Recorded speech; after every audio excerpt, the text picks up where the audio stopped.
Aujourd'hui, un sujet qui va peut-être en intéresser quelques-uns. Il s'agit de l'Algérie et notamment de la possibilité d'aller en camping-car en Algérie. Donc, je vais vous donner quelques conseils en termes d'air, d'itinéraire, etc.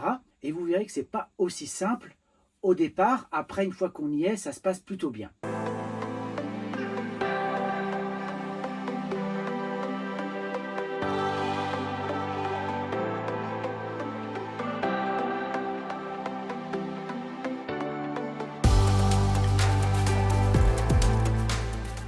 Avant de commencer cette vidéo, n'oubliez pas de vous abonner. Encore merci d'ailleurs à tous ceux qui s'abonnent, ça fait toujours très plaisir. N'hésitez pas à partager, ça me permet d'avoir une meilleure visibilité surtout. Alors, avant de commencer, vous avez envie de découvrir ce beau et grand pays qu'est l'Algérie. Parce qu'effectivement, il est très très grand ce pays. Alors voici ce qu'il faut savoir pour tenter l'aventure en camping-car ou en fourgon aménagé. Fascinante et immense, l'Algérie est un pays difficile d'accès, mais qui a beaucoup à offrir. 80% du territoire est occupé par le désert du Sahara, alors qu'au nord, les villes littorales sont foisonnantes. De nombreuses cultures arabes, berbères, romaines, phéniciennes ont joué sur le cours de l'histoire, façonnant un pays riche et unique. Bref, une destination qui ne cesse de fasciner les grands voyageurs en quête de dépaysement. Donc dans cette vidéo, je vous dis tout ce qu'il faut savoir pour visiter l'Algérie en camping-car ou en fourgon aménagé. Alors il convient de noter que l'Algérie est un pays très difficile à visiter depuis un moment et c'est d'autant plus vrai en camping-car ou en fourgon aménagé. Ainsi, il faudra tout prévoir à l'avance. Sans l'intermédiaire d'une agence de tourisme ou d'un guide officiel, vous aurez du mal à obtenir un visa. Ou alors, vous avez de la famille. Certaines zones du pays doivent être traversées avec une escorte militaire, en particulier le Grand Sud algérien, qui fait notamment partie des idées d'itinéraire. Alors, il faut savoir que moi, je regarde quelques chaînes YouTube où il y a une jeune femme qui va comme ça chez l'habitant pour découvrir la gastronomie. Et à un moment, alors je ne sais plus si c'est Oran ou Tlemcen, je ne sais plus, il y a un policier en civil qui la suit. Tout ça pour sa sécurité. Donc ça, c'est des éléments à avoir en tête. Et le fait d'être arrêté sous un arbre, il y a la police qui est passée, ils se sont arrêtés. Ils m'ont demandé où est-ce que je vais. Je leur ai dit que j'allais à la gare des taxis pour aller vers Oran. La gare des taxis, c'est vers là-bas. Là, donc Ok.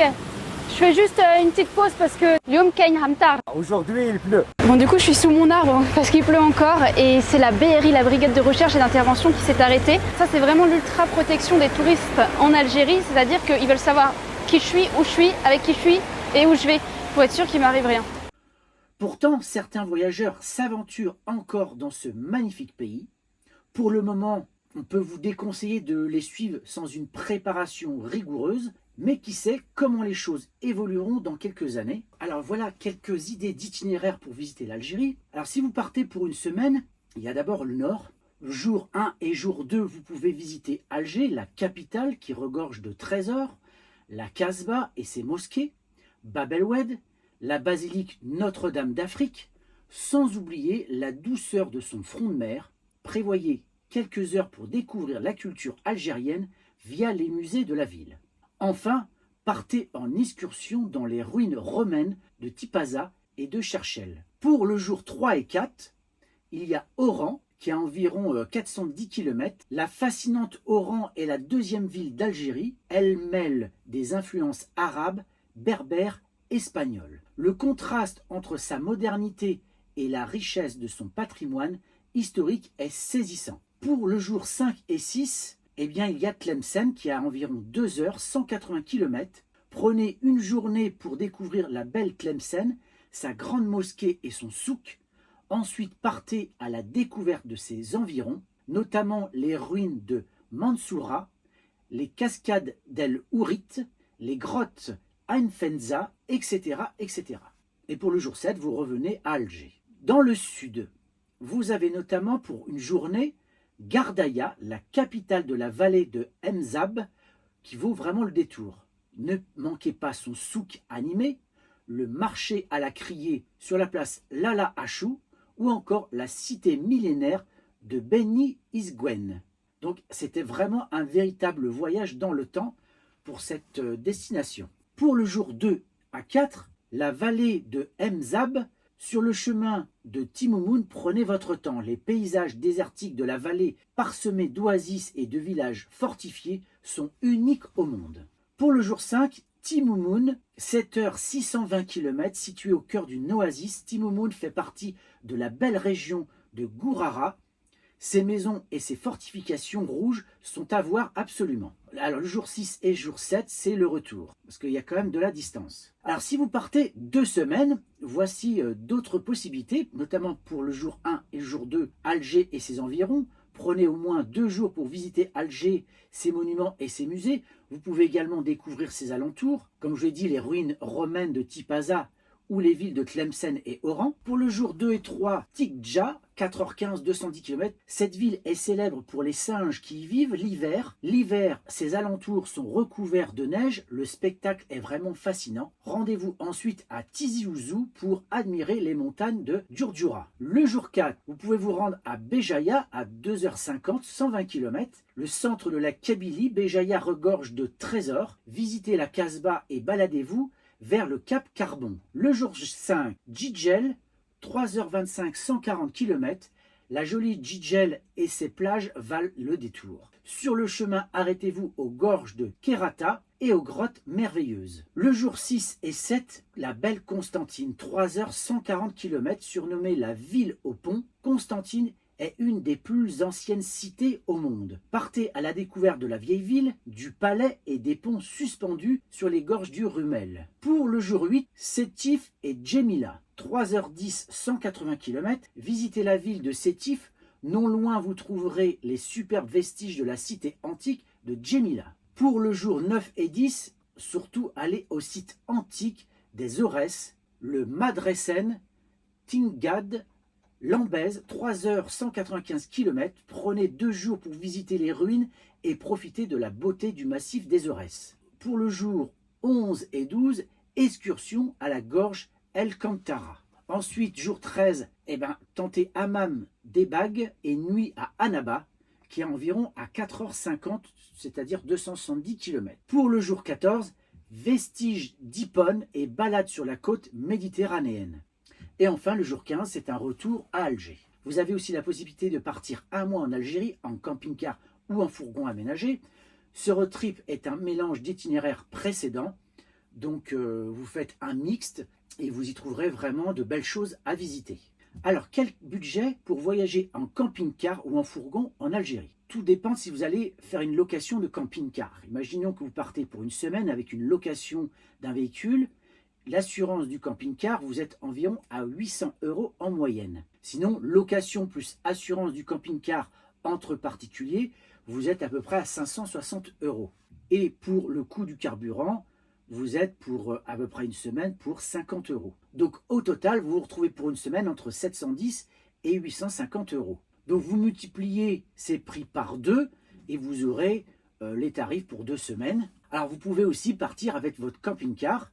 Alors ça va occasionner beaucoup de paperasserie et surtout le voyage qui va être assez cher entre l'Espagne et Oran par exemple. Il faut compter entre 1500 et 1900 € par exemple pour 3 adultes, un enfant, ce qui est notre cas, avec un chien, aller-retour. Alors, je vais parler un petit peu de la conduite en Algérie, des règles de circulation à connaître et quels documents avoir à bord. Alors tout d'abord, l'une des choses qu'il faut avoir, c'est le permis international.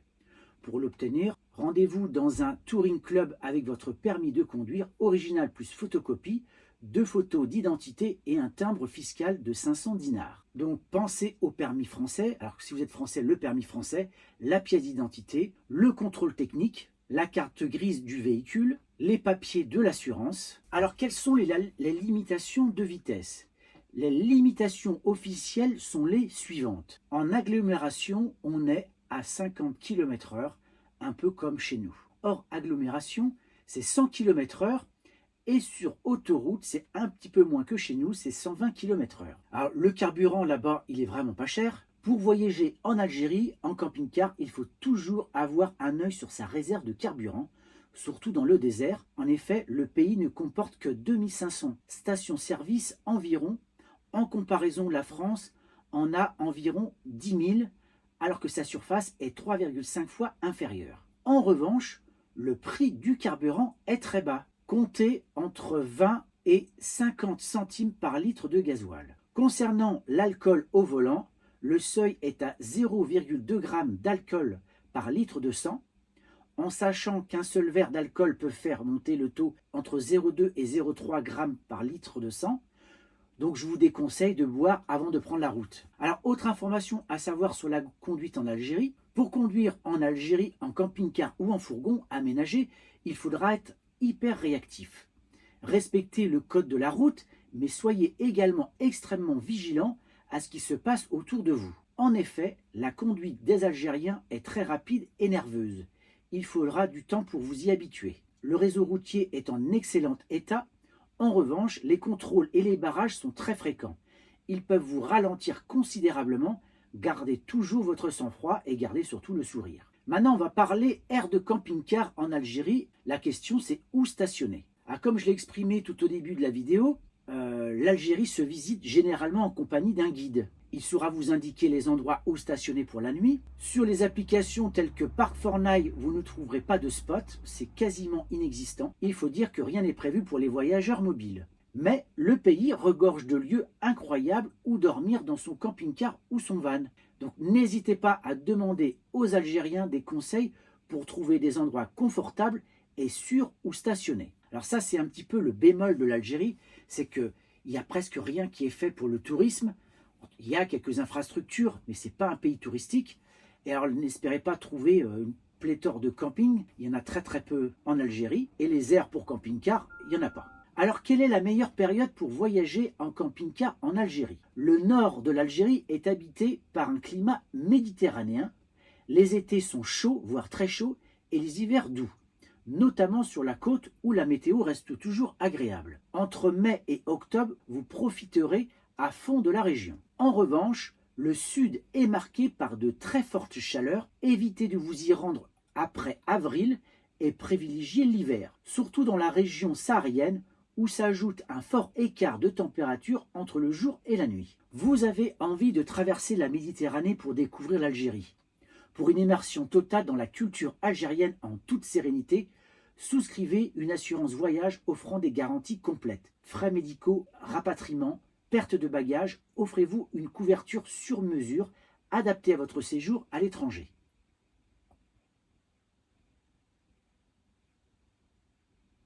Alors voici tout ce qu'il faut savoir pour une assurance voyage spéciale Algérie. Alors Chapka, Mondial Assistance, Groupe Alliance, Europe Assistance, Avis International, AXA, telles sont certaines des compagnies d'assurance qui proposent une assurance voyage. Toutes ne se valent pas, chacune étant libre de définir ses propres garanties. Alors il n'y a pas de bonne ou de mauvaise assurance voyage. Comme pour toute couverture, les compagnies d'assurance vous proposent un certain nombre de garanties qui seront à définir selon votre voyage. Tous les voyageurs n'ont pas les mêmes attentes. L'Algérie est un vaste pays qui se découvre de 1000 manières. Road trip, voyage organisé, séjour sur les plus belles plages du pays, voyage en sac à dos sans parcours précis. C'est votre assurance voyage qui doit s'adapter à vous et non l'inverse. Autre question qui peut être posée, suis-je remboursé de mes soins en Algérie par l'assurance maladie? Lorsque vous partez en Algérie, vous quittez l'Union européenne. De ce fait, vous ne pouvez bénéficier de l'avance de frais offerte par la carte européenne d'assurance maladie. Pour autant, la sécurité sociale peut vous protéger à minima durant votre voyage à l'étranger. Si vous devez vous faire soigner, les soins doivent être imprévus et urgents. Vous pouvez demander à votre retour un remboursement des frais médicaux. Remplissez le formulaire « Soins reçus à l'étranger » et joignez une facture acquittée ainsi qu'une prescription médicale liée aux soins reçus. Si vous pouvez obtenir un remboursement conformément à la législation française ou de votre lieu de séjour, soyez bien conscient du fait que cette prise en charge ne sera pas suffisante. Seule une assurance voyage peut proposer une prise en charge intégrale selon les termes de votre contrat. Est-ce que ma carte Visa ou Mastercard me couvre-t-elle en Algérie? Oui, la carte Visa Premier ou Gold Mastercard vous couvre effectivement pour tous vos voyages. En revanche, il est intéressant de bien étudier les garanties, les plafonds et les exclusions afin d'être certain que cette assurance est bien adaptée. Outre la carte bancaire, n'assure pas les voyages de plus de 90 jours. Maintenant, je vais aborder la question de l'administratif, de la santé et de la sécurité pour l'Algérie, et je vais vous donner donc des conseils. D'abord, quel visa pour l'Algérie? Votre visa pour l'Algérie, comme déjà évoqué, ne pourra être obtenu si vous ne présentez pas d'attestation d'assurance voyage. Le visa touristique en Algérie est valable 30 jours. Pour un plus long séjour, il faut obtenir un visa affaires ou un visa familial multiple entrée. Il est alors possible de rester 180 jours. Santé et hygiène. Dans certains établissements, le manque d'hygiène alimentaire peut créer divers troubles, diarrhée, hépatite A, etc. Donc, évitez de boire l'eau du robinet et privilégiez l'eau en bouteille. Préférez les viandes cuites et lavez bien vos fruits et légumes si vous cuisinez vous-même. Alors pour ma part, je suis déjà allé en Algérie en voiture, en traversant la frontière. De l'autre côté, il y avait un point d'eau et j'ai bu à même le robinet. Je peux vous assurer que je l'ai payé cash. J'ai été malade pendant 2 jours, mais vraiment couché avec la fièvre. Je ne pouvais rien manger. C'était assez terrible. Donc, il est conseillé de se faire vacciner contre l'hépatite A et la typhoïde. Sécurité sur place. Dans le Grand Sud algérien, le risque terroriste est plus important. Mieux vous restez plus au nord. Les vols à la tire sont fréquents dans les lieux bondés tels que les souks. Soyez particulièrement vigilants et protégez vos biens les plus précieux. Alors sachez qu'un certain nombre de voyageurs n'ont jamais eu ce genre de mésaventure, mais ça peut arriver, un peu comme en France d'ailleurs. Alors que faire en cas d'accident en Algérie? Si vous êtes victime d'un accident ou d'une agression en Algérie, contactez votre assurance voyage pour savoir si elle peut agir. Si vous n'êtes pas assuré, voici les numéros à contacter en urgence. D'abord le 0 21 98 15 02 pour joindre le consulat, le 0 21 98 15 05 pour joindre le consulat en urgence la nuit et les jours fériés. Alors en Algérie, c'est le 14 pour joindre les pompiers, le 16 pour contacter le SAMU. Vous avez aussi le 0 21 73 53 50 pour appeler le commissariat central d'Alger. Je vais aussi vous faire un petit retour d'une personne qui a eu l'expérience en camping-car en famille en Algérie. Et c'était la période malheureuse du Covid. Donc cette personne en famille devait passer au départ 3 mois. Malheureusement, avec l'arrivée du Covid, la fermeture des frontières algériennes et l'arrêt des rapatriements maritimes vers la France, ils sont restés finalement pratiquement 10 mois. Donc c'est une famille qui a donc l'expérience de la van life algérienne. Alors tout d'abord, je vais donner le contexte de cette famille, parce que c'est important d'avoir ça en tête. La personne est française, son mari est franco-algérien et les enfants ont également la double nationalité. Alors, parmi les questions qui ont été le plus posées, ça a été notamment la question de la sécurité. Cette personne était elle-même assez inquiète avant de partir, en se demandant si cette aventure était bien sérieuse, et la lecture des premiers échanges qu'elle avait pu avoir sur différents postes ne l'avait pas rassurée. Et sur toute cette période, ils ne se sont jamais sentis en insécurité. Alors ce qu'il faut savoir, et c'est son expérience, c'est que les problèmes de terrorisme sont réglés dans le pays, et l'insécurité liée au banditisme ou à la délinquance ne paraît pas plus présente que dans d'autres pays comme la France.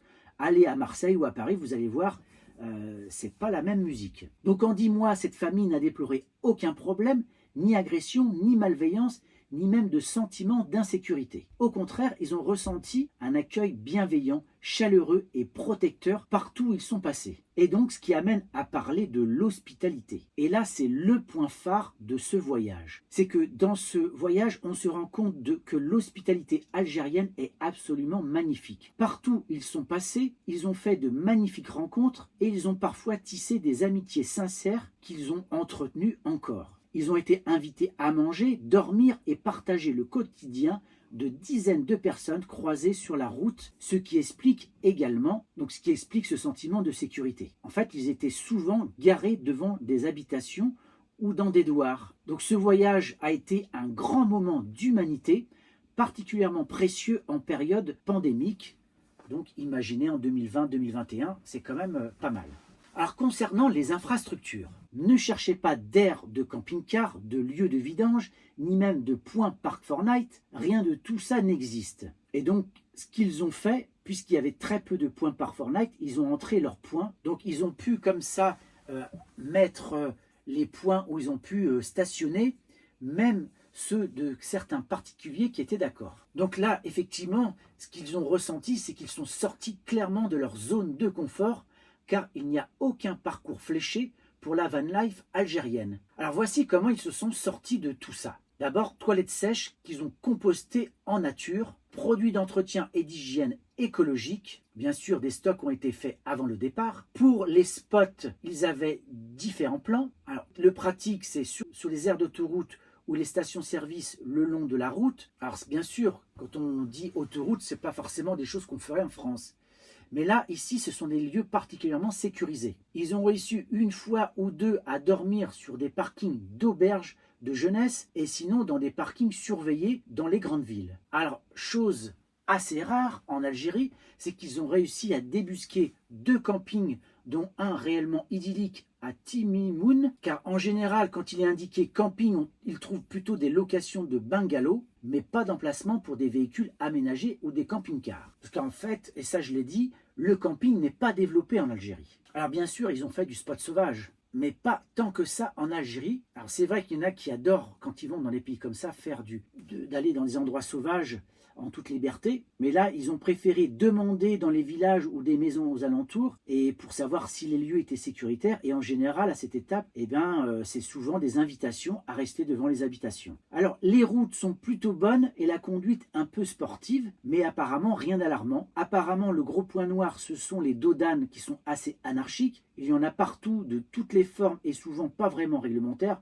Vous allez me dire, en France, on est pas mal aussi dans ce domaine. Alors, au niveau administratif, alors si vous êtes français, il faut un visa pour entrer en Algérie et une adresse d'hébergement chez un habitant ou avec une réservation hôtelière. Les Français doivent se déclarer partout où ils séjournent et certains sont sous escorte policière. Ça, il faut savoir. Donc ça, ce sont des contraintes qu'on n'a pas forcément en tête quand on prépare son voyage, mais il faut vraiment le savoir. Alors l'idéal, c'est bien sûr d'avoir une adresse d'hébergement dans une famille ou d'un ami. Alors ce qu'elle dit aussi, c'est qu'il n'est pas obligatoire de prendre un guide pour visiter le pays. Ils ont pu voyager en autonomie complète, sans problème. Par contre, ils ont dû utiliser parfois des guides, notamment obligatoires pour la visite de la vieille ville de Gardaïa, afin de faire une excursion sur la journée. Alors les points positifs, il y en a plein. La gastronomie, l'artisanat, les sites historiques incroyables, de nombreuses initiatives sociales, artistiques, culturelles, entrepreneuriales. Alors les plus aussi pour les touristes, c'est le coût de la vie. Pour les touristes seulement, car la vie est chère pour de nombreux Algériens. Le salaire moyen se situe aux alentours des 200-250 €. L'essence n'est pas chère, ce qui est un vrai plus quand on voyage par la route. Dans les plus aussi, c'est qu'il n'y a pas de bétonnage avec cette envie de mettre des hôtels partout, notamment sur les côtes. Pas de perversion des rapports humains, jamais de rapport d'argent, pas de folklore en carton, peu de touristes. Alors dans les moins, c'est le problème de gestion des déchets.